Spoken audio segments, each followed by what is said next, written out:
All righty, boys and girls, welcome back to another episode of the Red, White, Claret, and Blue Show. We are your illustrious hosts. I am Alex Baquero. This is the only man who I would want protecting me from Moroccan ball boys. It is Chris Luca Otki Condit, your American villain voices, as always, serving up the lukewarmiest of lukewarm opinions. Go, follow, rate, review, subscribe, all the things down below. I will say again, we are under a new format. We are releasing more frequently than ever before because we want a little dose of us in your inboxes every single day to get you through these terrible, tragic times that we're having as Villa fans. We will talk about that a little bit later. Chris, in the meantime, though, how are you? I think this might be the first time I've ever given you a double nickname at the start of. I think so. I don't know that I could fend off those Moroccan ball boys. Those guys were intense. That was wild. But I'm great. I'm good. The temperature here is rapidly falling, and we are potentially looking at a decent amount of snow over the weekend in North Carolina, which makes everybody here freak out. But I'm doing great. Not so great after the Everton result. And I listened to the pod, a little bit of the pod that you released solo. But yeah, it's been a crazy few days here, and I just didn't have a chance to hop on the pod between ill children and my father-in-law and aunt being in town. It was a difficult time. So Big Walt is here though, and I tried to make him have an appearance, but he declined. He didn't want to. Oh, Big Walt, he didn't want to see me. He said he didn't bring his makeup, is what he said. So he didn't want to, make us look better, I guess, by being unkempt.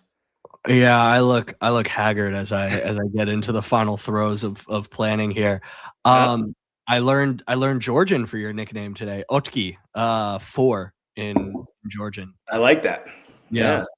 Well, Chris, whirlwind in your life, whirlwind to say the least, in the lives of Aston Villa supporters everywhere. There's been a lot of news over the past few days. We will get to Kamara and all the transfer news later, but we want to talk about the matches first.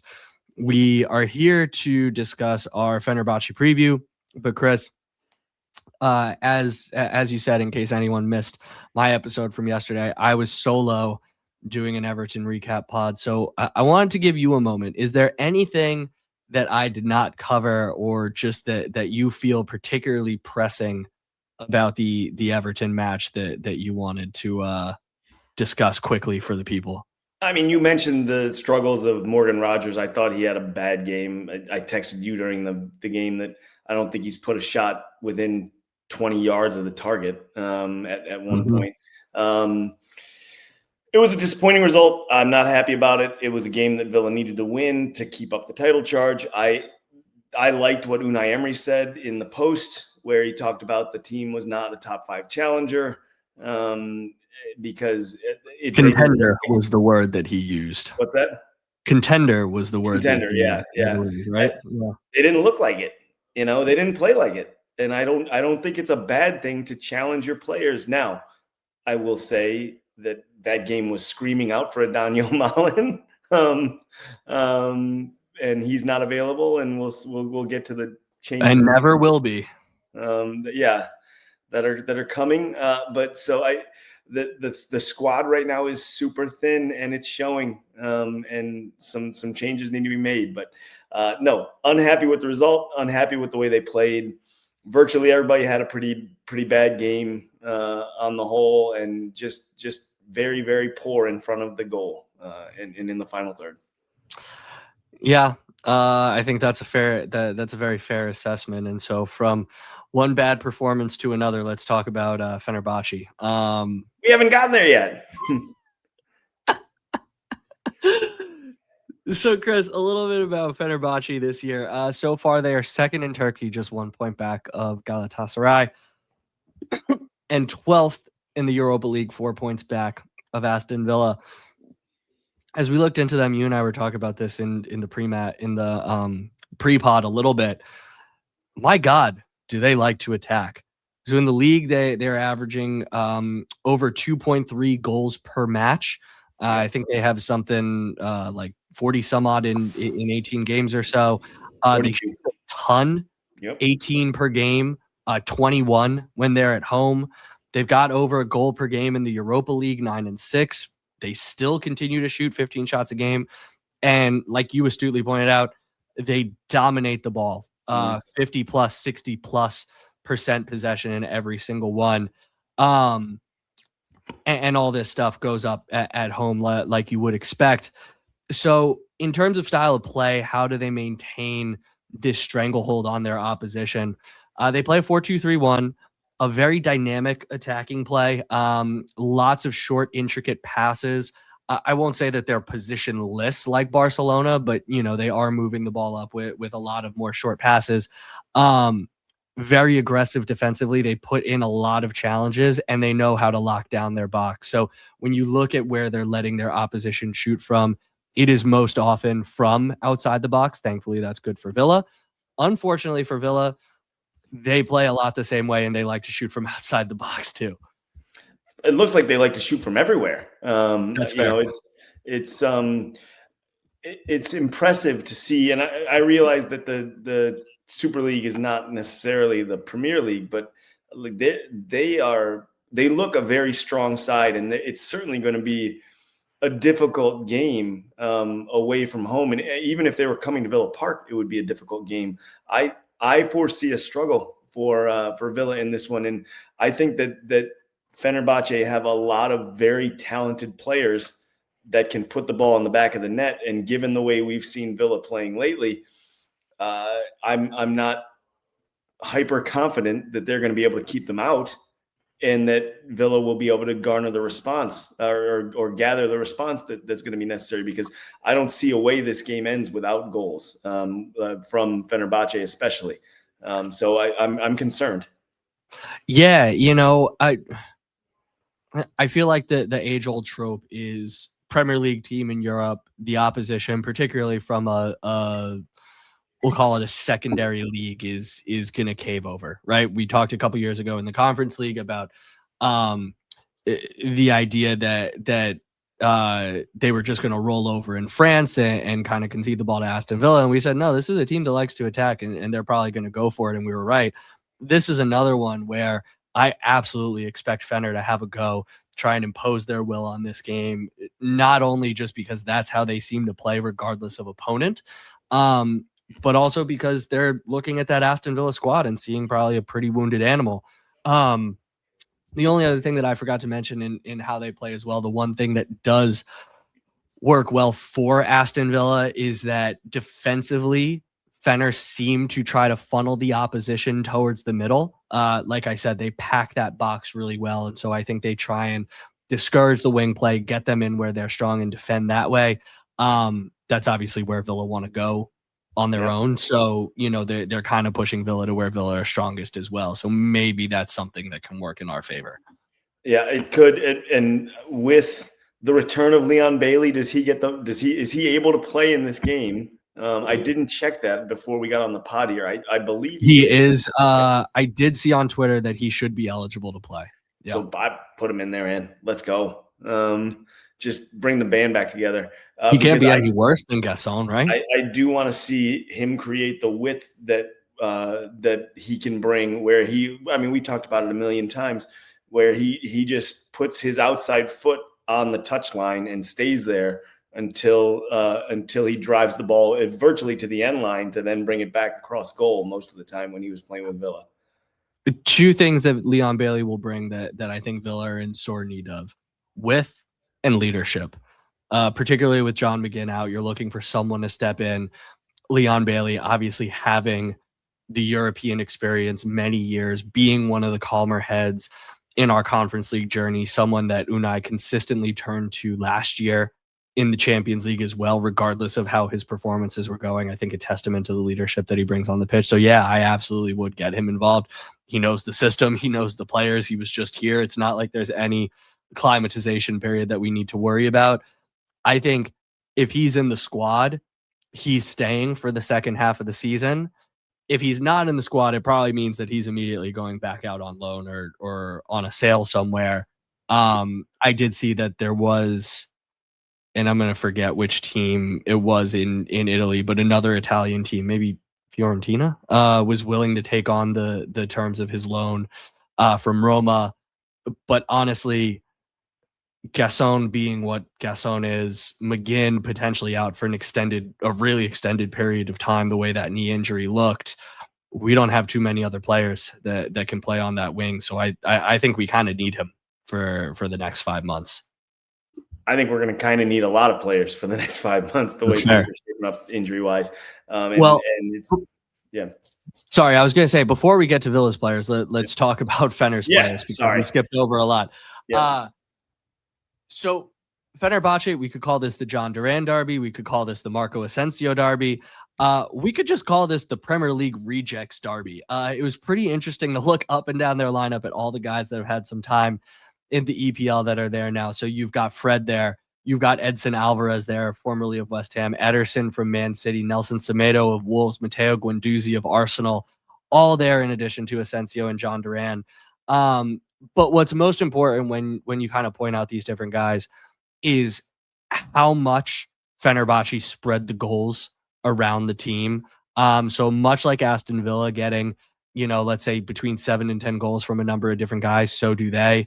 Anderson Talisca leads 11 goals, 2 assists, but Marco Asensio has chipped in with 8 and 6 himself.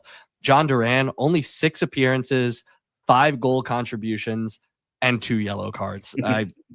Honestly, the yellow card number feels a little low.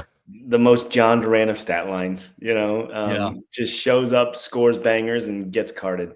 But yeah, like we talked about, the threats are coming from everywhere here, and there's certainly no lack of talent.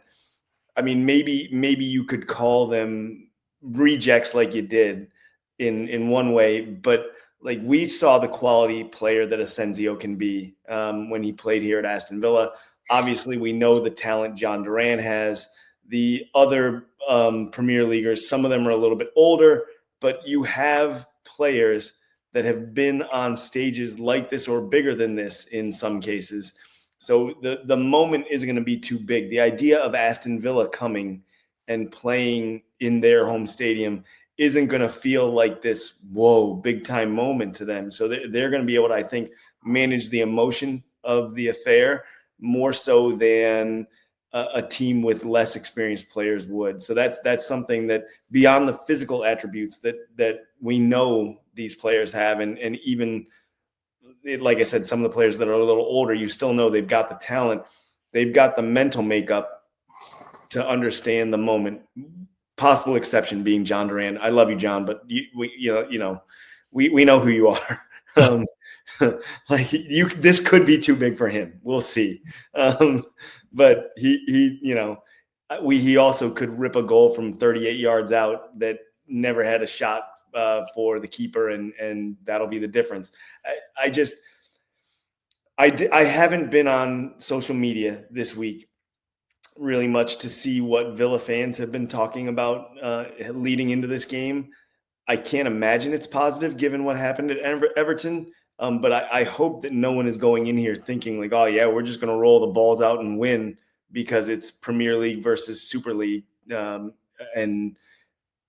that's the way it's going to work. I don't think it's going to go that way. I think it's going to be a real slog, real struggle. Yeah, and so you talk about what Villa need to do. There's what Villa needs to do versus what Unai Emery is going to set Villa out to do. What Villa need to do is defend compact, play on the counter, survive, make the game ugly, get it sometime into the second half, and nick a goal with the squad being as depleted and kind of run down as it is. I don't envision Unai Emery doing that. I think we're going to play the same game that we always do, play it out the back, slow, fast, build up, to try and get those intricate line breaking passes through the middle and try and create our opportunities and impose our will on them. I don't think we have the players to do it, Chris. I really don't. Not right now. I agree with your tactical setup because I think it plays into the strength that Villa have right now, which is the back. We finally got everybody healthy in the back four. And I know we're not healthy in the defensive midfield anymore because that went from probably our position of biggest depth to we have 2 healthy players now. Mhm. So but at this point, given the way that Fenerbahce are going to, I think, and you think, want to take hold of this game and attack, let them do it and give yourself opportunity on the counter, to play the ball that way, and play it almost like the first half of Arsenal, where you really, if they give you the ball, then you hold back and let them come to you to create space. And when they have the ball, defend in a mid-low block and spring the counter and try and catch them out that way. I think that first 45 against Arsenal is a good blueprint to see, or to set up for this game. Whether or not Emery does that is a big question, and it doesn't sound like you think he will. I don't think he will either. Yeah. So in terms of my lineup, I've got Emi Martinez in goal. I've got Matt Cash at right back. Konsa still Powell, but if there were ever a game to bring Tyrone Mings in, I think this might be it. Mm-hmm. Luka Dean at left back. The reason why I have Powell in there is because if there's any chance of springing the counter against a possession dominant squad, it probably is going to rely on Powell to do that. I don't believe that Fenner create a ton of chances via the cross, so I'm not as worried about Powell's heading ability or strength there. I think that he can read the play incredibly well from that center back position, and so it's more about the interceptions and containment. So I think he'll be fine. Defensive midfield, we don't really have other options, so I'm going to say Bogart and Tielemans again. Easy. And then up front, I have Buendia, Rogers, Bailey, and Ollie Watkins. And I think we will get to see Allison on the bench. So I had the same lineup with the same question mark about maybe this is a spot for Tyrone Mings. Some of that I thought being squad rotation in the one place in the squad that you can rotate at the moment. Maybe you take a shot and do it. But I could also, like, your reasoning for why Powell should stay out there makes a lot of sense. The first name I wrote down was Mings, and then I decided maybe not, maybe go with Powell there. For Coward. the exact same reason. Well, I do think rotation makes sense though, because rotation is important. Yeah, we're already banged up in a lot of spots. We certainly don't need any more. So I'm worried about the depth, because you're going to be filling the bench with teenagers at this point, because there's nobody else left. And I don't often criticize what the club do from this standpoint, but to me, this Daniel Malin sale at this point, with nothing coming in, and I know you have to move stuff, you have to sell to buy and all that sort of thing, but he was alone with an obligation, right? Mm-hmm. So you assume that money's coming in. You have to have had somebody brought in behind him, because there's nothing there now. And I understand people are going to say Allison. He's 18 years old, or 16 years old, right? Maggio's 16. Oh, Maggio's 16. I'm sorry. Allison's 19, Allison's I think. 19, Yeah. 18, 19. So, but that's like, we need a Premier League player. We need somebody who can play off the bench in Europe consistently. And I know that financially things are difficult right now, and almost every move, and we'll get to this after we finish the preview, but every move is going to involve some sort of strange financial maneuvering to make it happen. But like, you didn't have to loan out Malin then, at that point right now, if you didn't have something else ready to go. Yeah. I mean, I don't understand. I get it. Roma want their player. They could theoretically go get someone else, but if they really want Daniel Malin, why can't you figure out some agreement of, we will do it in another week at the end of January when someone else is ready to come in? We need to get our replacement in place first. I don't know.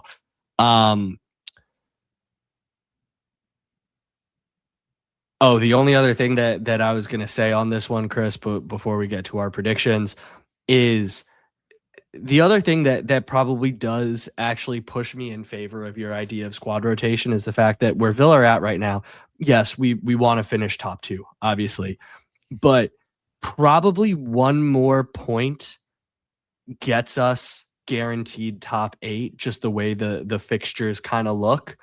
So you could rotate, punt this one, try and get your draw or win in the last match.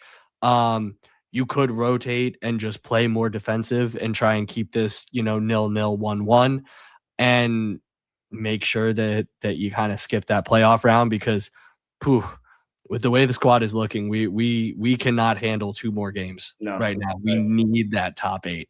And thankfully, I do think that we can still do that with the squad that we have, but it is just one extra interesting thing to consider as we ponder what Unai Emery is going to do, both with the lineup and tactically for Aston Villa. I didn't even think about the fact of or the possibility of falling out of the spot where you're not guaranteed not to be in the playoff.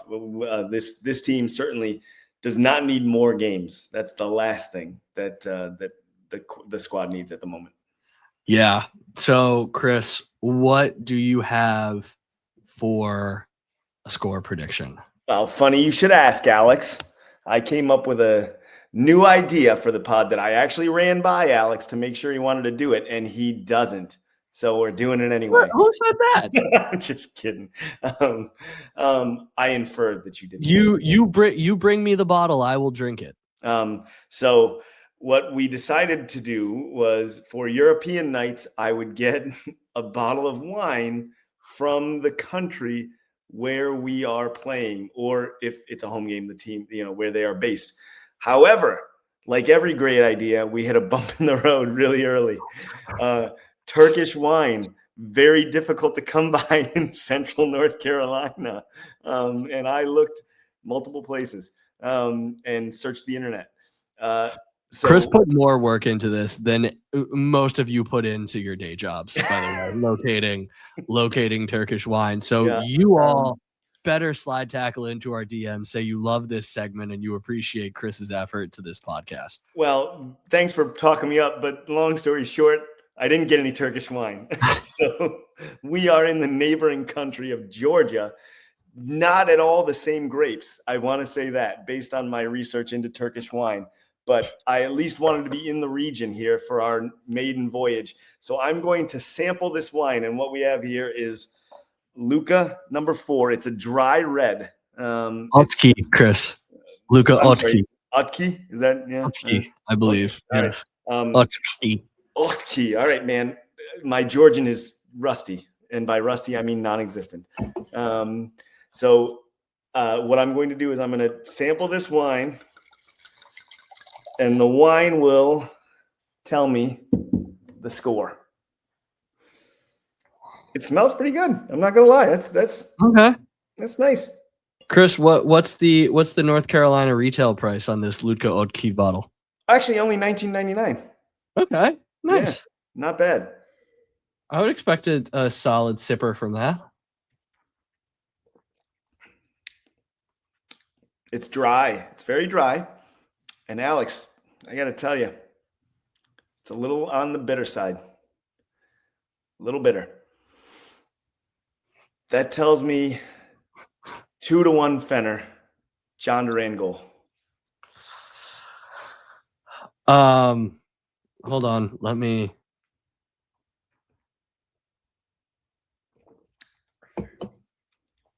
I'm gonna imagine that I'm sipping this wine alongside you since I was not able to locate Georgian nor Turkish wine nearby me in Durham, North Carolina.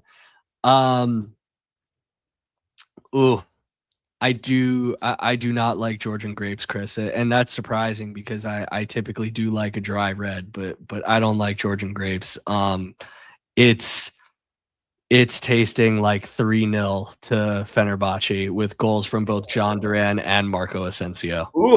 To really drive that stake home. Boy, when is the last time we both predicted a loss? It's been a minute. Probably match 4 of the season. Yeah. But we're at kind of a low point here in terms of since match week 5. I don't think we've been this down about the squad and just about the general feeling around the club. Like we've talked about, Fenerbahce are going to be a real challenge, and they're a good team. Yeah, and I do think that one thing. I'm hopeful of one thing. I think it's going to be an entertaining game. I think there will be goals in it. I just hope it's not 3-0. That would be brutal. I don't want 2-1 either, but I'll take that over 3-0. But yeah, this one tastes like 2-1 to me. Okay. Yeah. Well, Chris, part of the reason why those vibes are so low around the club, I think that was the fear that was ultimately confirmed in the wee hours of the morning East Coast time. Boubacar Kamara, significant knee injury, ligament injury. Not only is he out for the rest of the year, but Jacob Tanswell, who ultimately broke this story, made a very pointed note to mention that he will be out for a significant amount of time, which to me says ACL, and he will probably be missing the first several months of next season as well. So that is just a brutal piece of news to take this morning. And we've talked about it both privately with our friends at the pub, here on the pod. Kamara is one of the most important players on the squad. We would put him, I would put him either number 1 or number 2. It's either him or Matty Cash, as we've talked about, I think 3 or 4 pods ago. Especially with Onana not being able to play now, you wouldn't feel quite as bad if you had Onana and Tielemans with Bogard and Ross Barkley, but we have Bogard and Tielemans, and that's it. So the sooner Ross Barkley can get back and be healthy, just to give another spot in the rotation there and play some minutes, and you can't even put McGinn as a deep lying center defensive mid either, or forward defensive mid, because he's out. So you're like and that's options, never really worked well anyway, right? Villa have never if you need him, right? If you need him to take some minutes, I know you don't want to right now yet. You don't have any options. So it's just, he's on the pitch because of his play. He's such an important player for the club and has been now for years. I'm really concerned with how they're going to adjust to his not being out there. And I would feel much, much better. Onana gets hurt and seems to be in and out quite a bit, and that may continue. Who knows? I would feel a lot better with Ross Barkley for the experience and the way he was playing up till the injury. He looked fit. He looked healthy. All that stuff, that he looked like the player that we thought we were getting the first time around. And it would make me feel better just from an experience and knowledge standpoint to have him in the squad. And I hope he gets back soon, because I think that he's not going to replace Kamara, but he might be a reasonable facsimile for a certain amount of minutes in a game. Yeah, I think the only thing that I'll add to that, you could probably argue that Boubacar Kamara is not only our most important player, but just our best overall player. Probably him or Morgan Rogers at this point, right? You see the levels every year that he kind of takes up in his game, from being just a defensive stopper shield to an auxiliary center back, kind of dropping into the back 3. I think this was the first year that he really put it all together, where you had seen glimpses of all of these before, but really he was playing defensive midfield, shielding the back 4, but also dribbling, passing. The vision was there. He scored a goal, right? He was really becoming that perfect all-around defensive midfielder, one of the best in the league. And now I should have done this research to see whether it was the same knee or different knee from the one that he tore before, but 2 significant knee ligament injuries before the age of 26. He came back from the other one great, obviously, better than we could have possibly expected, but in such short succession, I am a bit worried at what he's going to be athletically coming back, hopefully later in 2026. And that is something that I will forever be concerned about. And I think it's something that the club needs to be concerned about and probably preparing a succession plan for. That was supposed to be our defensive midfielder for the next 5 years. I don't know that you can count on that anymore. You can only hope that he makes a Buendia-esque recovery. I know they play different positions, but in terms of the severity of the knee, again, I feel like he's already made a Buendia-esque. Well, that's true. Yeah. All right. So a Mingsian recovery. The lack or the potential loss of athleticism and explosiveness is obviously a concern because his positioning is what makes him such a good player. Part of the reason that you can really appreciate him as a defensive midfielder is that you don't hear his name called a lot because he's not making flying tackles coming back. He does on occasion in retreat, but he puts himself in position to make a tackle look easy, make a difficult play look easy. And without that explosiveness and ability to move side to side, and I'm not saying it's going to be that way, but you worry about that from a ligament standpoint. You concern yourself with what he can do going forward. So all we can hope for is the best. He's going to be out a long, long time. And it's a really crushing blow to the club because he has been, if not the best player, certainly one of the best this season and for the last few years. So, Chris, we talked about this one a little bit earlier. Leon Bailey is back in Claret and Blue. TBD for how long, but you texted me all caps, when you saw this news. I mean, I'm happy to have him back, and I hope it's for the rest of the season at least, if for no other reason than we need him, or we need somebody, and I'll take Leon Bailey. And you already talked about Unai Emery's trust in Bailey's leadership and quality on the pitch. Even when he was going through rough patches, Emery played him consistently, sometimes much to the ire of Villa fans. And you and I can remember doing the podcast when Bailey got loaned out. You and I were one of the few podcast groups here in the Villaverse that said, I'm going to miss this guy. I feel bad that he's gone, and we always talked about it, and I'll talk about it again. The leadership of, hey, we have time. Like, that is Leon Bailey to me in a Villa shirt. It's not how he started his club career with us, but that's the moment that I'll always associate with him. And so I hope he's back to stay for at least the season, for his leadership, for his width, for his speed, and just because when he's scoring goals and when he's assisting and playing well, there are times where it doesn't look like there's anybody that's having more fun on the pitch than Leon Bailey. And if he can bring that back, the Bailey of 2 years ago or so, whatever that was, if he can bring even a little bit of that magic back, I'm here for it. Yeah, I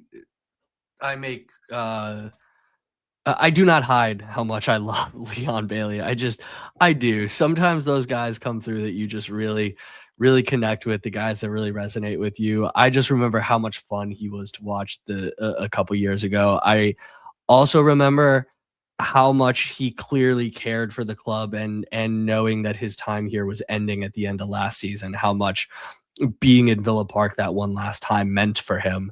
So I hope the other fans remember that as well. Obviously, the Roma loan has not gone well. There are plenty of people saying online that if Tammy Abraham isn't good enough for Roma, why do we want him on the squad at all. Now, granted, that's 20 million euro as opposed to Leon Bailey coming back for free, but you could probably say the same thing about Leon Bailey. If Roma don't want him, does he really make Aston Villa better? I think just due to his knowledge of the club, he was clearly friends with everybody. Like, the good vibes that he brings means that he does intangibly make Aston Villa better.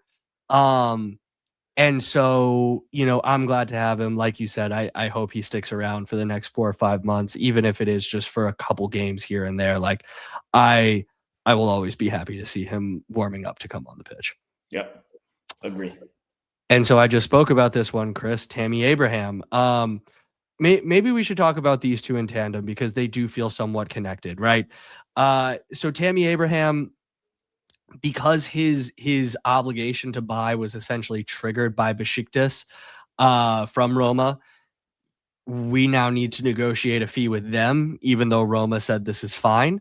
Tammy has agreed to terms with Aston Villa, and so there are some thoughts that it will either be 20 euro outright, it could be 10 million euro plus rumored to be Evan Gasson, and then relatedly, seemingly, David Ornstein reported earlier this year that Villa were also in for Crystal Palace striker Jean-Philippe Mateta, potentially including Evan Gasson in that deal as well. And Villa fans will be reminded of the fact that Aston Villa did beat Crystal Palace to the signing of Evan Gasson over the summer. So perhaps he's someone that Crystal Palace are still interested in.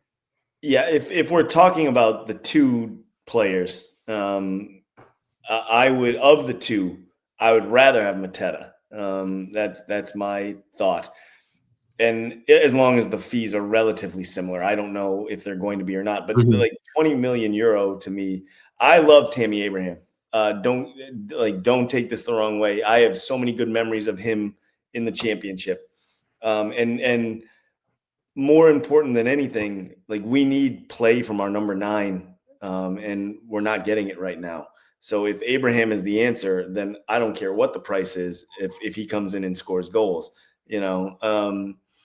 But between the two, I think Mateta is the better player at this point, and maybe a little bit more of a proven commodity in the Premier League. But if you can get the finances to work out, plus it looks like either one of them is going to be plus Gasson probably. I would rather have Mateta. I think he's a better player. But like I said, my biggest thing right now is we need somebody who's going to come in and score some doggone goals. And I know I'm oversimplifying things quite a bit there, but at this point in the season, we've talked it over a million times. It's time to get play from the number 9, and we just flat out aren't getting it. Yeah, I agree with you on the importance. I think a couple of things spring to mind for me as I consider the two of these. I'm with you. I would prefer Jean-Philippe Mateta, despite the good vibes that I think Tammy Abraham would bring to the Villa squad, just due to the history, keeping the fans happy, all that kind of stuff. And so there's a few things coming to my mind as I think about these. In either one, it does not make sense to me to include Evan Gasson in either deal, because you are selling him at such a valley, such a crater of his value. You just paid 30 some odd million for the guy 6 months ago, and you're cutting bait for a third of that price. Like, I don't understand why you wouldn't wait for the summer, where there isn't such an urgency to sell him in 9 days, and you can spend all summer kind of rehabbing the image a little bit before you kind of pitch him out there to multiple different leagues and teams, and maybe you can get 20 for him instead of 10. As bad as he's been, for someone to in 6 months go from a 35 million pound player to a 10 million valued one, just the logic isn't there, no matter what funny accounting PSR you're trying to work through. So, like, I just wouldn't include him. Now, if it's let's say 15 million plus Gasson on loan for 6 months, maybe then I consider it, because then he would be coming back to you. But like, the values that they're placing on him in the sale just doesn't add up for me in either case. Mateta, you kind of said it all. Big, strong, can obviously press in Glasner's system. That one is weird to me because Glasner has come out and said he's not coming back at the end of the season. He's not going to renew his contract. There's a couple big teams in search of a manager. I'm sure he thinks that he could be eligible for one of those jobs. And so I don't understand why they would be buying a player like Evan Gasson. Whether the sporting director wanted him or not, you're not going to invest that kind of money in a player that in 6 months your new coach may have no use for. Right. So I don't know why they would be taking on players. I do, however, see why they might continue to strip the club of assets, get a big transfer war chest in so they can bring in a new manager, finally back him and kind of revamp the squad a little bit. Yeah. So selling Mateta makes sense. Bringing in Gasson does not. So then let's talk about Tammy Abraham. If I just told you that Villa were interested in a 28-year-old striker who was scoring about 1 and 2 in the Turkish league coming off a major ACL injury, I don't think for 20 million euro, I don't think you would be super jazzed up about that signing. It's the money that's the issue. And that's the, like, if we could get him on a cheaper deal, I think it makes a lot more sense. 8 to 10, maybe. Yeah. Now, this is a player that Unai Emery has clearly been interested in before. Villa were in on him before he got the ACL. I acknowledge Tammy Abraham has scored goals everywhere that he's gone, right? Like he is a somewhat proven commodity, has done it in the Premier League before, but 20 million for a 28-year-old Turkish striker, whether he knows the club or not, coming off an ACL does not seem smart business to me, particularly for a club in Villa's financial predicament. Yeah, I wonder about the as I have some more of my Georgian wine, I wonder about the financial implication, and you just know that the sell to buy is the biggest thing here. So if we're buying a player for £20 million or 20 million euro, that's going to require cash out as well. I'm sorry, cash in as well. And so it's going to be another player out, whether that's Gasson or someone else, Bailey. If you're going to pay that kind of money, I would rather have Mateta because he's already here. He's already in England. He's more proven is maybe not the right word, but he's scoring in the Premier League, whereas Abraham, I would say he's more proven. He's done it over a longer period of time than Tammy Abraham did it in the Premier League. Yeah, I think. I love Tammy Abraham. I do. Yeah. I wanted him like Unai Emery did the first time around before the ACL and when he went to Roma. I thought that move made a lot of sense for all parties, but they weren't able to get it over the line, and I get that too.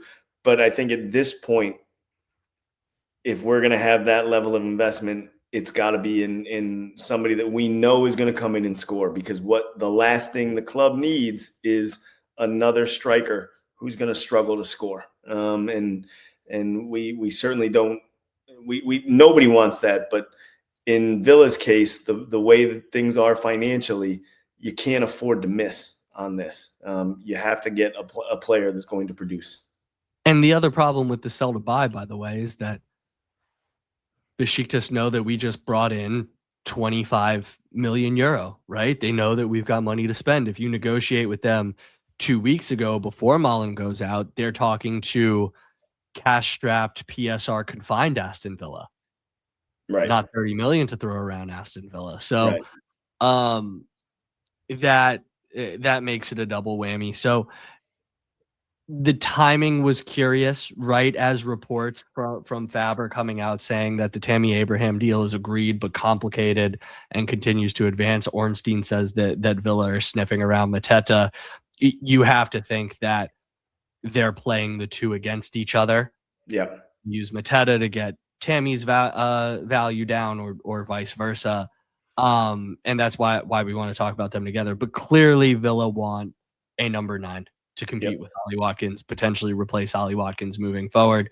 And so I do expect that Villa will get something done before the end of the transfer window. But I think my bold prediction, Chris, is that it'll be neither of them It will not be Tammy Abraham. It will not be John Philippe Mateta. I think there's door number 3 that we don't know who's sitting behind there, who Villa are ultimately going to wind up with. And I would like to, maybe after the transfer window closes or in the summer, we can do a Ornstein versus Fab. Who you got? Battle Royale cage match. I wonder if we could do enough research to actually you know what? Screw it. Some AI can do this for us. That's right. Figure out their hit rate on who's been more successful. I have a theory, or I have a guess, but but anyway, let's show prep off when we're not recording sometime. Are we separating pre-Saudi Fab to post-Saudi Fab? Yeah, I would say no. I say you keep it all in there. It's all Fab, right? Oh, you're making it interesting, Chris. Yeah. That's definitely post-Saudi Fab is definitely bringing the percentage down. Oh yeah, I mean it's just advertisements. Yeah, he should hashtag Fabvertisements. That's what you do. No free ads, Chris. I'm just helping him out, you know. All right, no free marketing consulting work. He needs the help, right? He does. 900,000 His reputation is in tatters right now.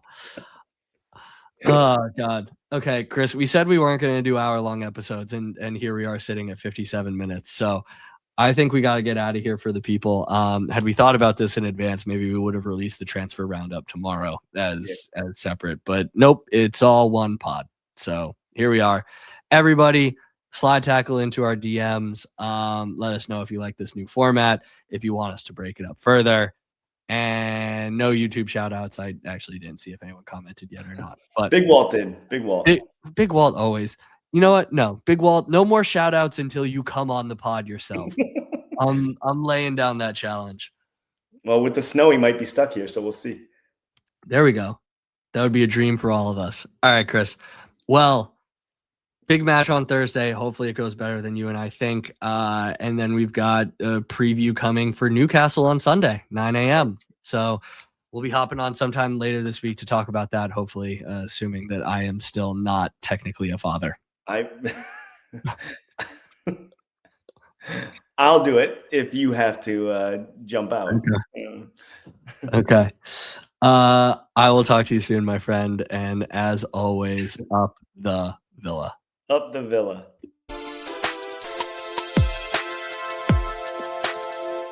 Hi, Mom and Dad.